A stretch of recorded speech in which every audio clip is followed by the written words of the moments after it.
مبارکه سوره چې د قرآن عظیم الشان 96 سوره ده په مکې معظمې کې را نازله شوې ده 19 مبارک آیاتونه لري تلاوت او پښتو ترجمه یې له لومړي آیت څخه اورئ اعوذ بالله من الشیطان الرجیم پناه وړم الله تعالی شړل شوي شیطان څخه بسم الله الرحمن الرحیم د الله په نوم چې ډېر زیات مهربان پوره رحم لرونکی دی اقرأ باسم ربك الذي خلق ولوله ای پیغمبره د خپل پروردګار په نوم چې هغه ټول مخلوق پیدا کړ خلق الانسان من علق د کلکې شوي وینې له یوې ټوټې څخه انسان هست کړ اقرأ وربك الأكرم الذي علم بالقلم علم الإنسان ما لم يعلم ولوله ستا پروردګار ډیر کریم دی چې هغه د قلم په مرسته انسان ته علم وښود انسان ته هغه علم ورکړ چې هغه پرې نه پوهید كلا إن الإنسان ليطغى أن رآه استغنى هیڅ کله داسې نه ده انسان سرکشي کوي په دې اساس چې هغه خپل ځان بې نیازه ویني إن إلى ربك رجعا په داسې حال کې چې ورګرځېدل ارومرو همدا ستا د پروردګار په لوري دي أرأيت الذي ينهى عبدا إذا صلى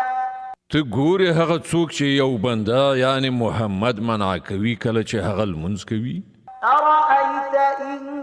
كان على الهدى أو أمر بالتقوى ستا څه ګمان دی که هغه بنده په سمه لاره وي یا د پرهیزګارۍ ښودنه کوي أرأيت إن كذب وتولى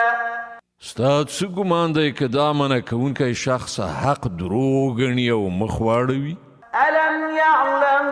بأن الله يرى آیا هغه نه پوهیږي چې د ده کړه الله ګوري كلا لئن لم ينته لنسفعا بالناصية ناصية كاذبة خاطئة هیڅ کله داسې نه ده چې ګمان کوي که هغه له دغو کړو څخه لاس وانخلي نو موږ به یې د وچولي ویښته څڼې ونیسو را به یې کاږو د هغه وچولي چې دروغجن او ډیر زیات خطاکار دی فليدع ناديه سندع الزبانيه